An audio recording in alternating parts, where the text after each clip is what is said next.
Ang ituturo ko po ngayon is kung paano mag-withdraw dito sa Hala. So, ngayon pasok tayo sa Hala. Ayan. So, click natin tong Me. Okay? So, ayan. Yung points ko is 500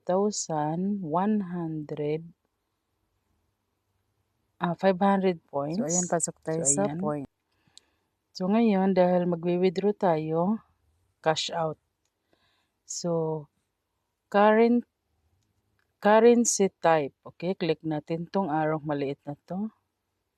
So, ngayon, kung halimbawa, ang mag-withdraw ka is USDT, click mo USDT. So, pwedeng AP USDT, Binance, pag GCash, dito ka sa Philippines. For example, Philippines, i-click natin. Dito sa method, lalabas si GCash. Ayan o. GCash, Maya, Palawan, or Shopee. Pero ako, sanay akong mag-withdraw sa Binance. So, click ko yung Binance. So, click Binance. Okay. So, ngayon, ayan, Binance na siya nakalagay.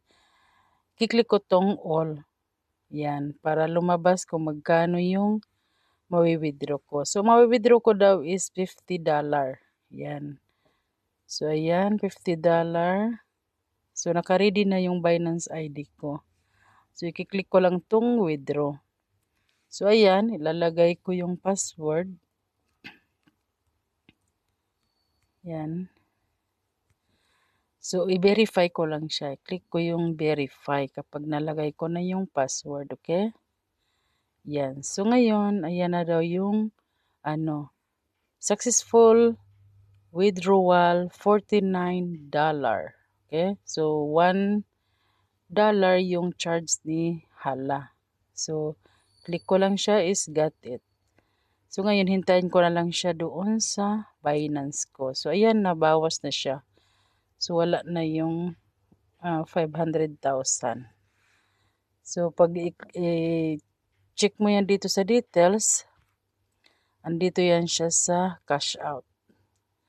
So, ayan. So, hintayin natin mag-success. Katulad nito, mayroon siyang success. So, ito, dahil hindi pa siya nag-success, nakalagay pa siya is normal. So, hintayin lang siya maging ganito sa success. Yan. Katulad ganyan. Nakaano pa siya ng confirm na daw. So, ito dahil hindi pa naman siya nag-confirm, nakalagay to be confirmed pa lang siya, oh. Wala pa. May pa siya, mayroon pa siyang waiting time. Dito kasi kay Hala, hindi siya agad-agad mawi-withdraw yung, hindi siya papasok agad. So, malalaman mo yan kung nakapasok na siya sa Binance or GCash or any bank, kung may nakalagay na siya ng ganito, itong success na ito. Oh. Yan, ito may nakalagay na mga success. Ibig sabihin, ito lahat, ito yung mga na-withdraw ko na simula nag-umpisa ako kay Hala. So, nag-start ako dito is 8/21/2025. So, yan na yung mga na-withdraw ko.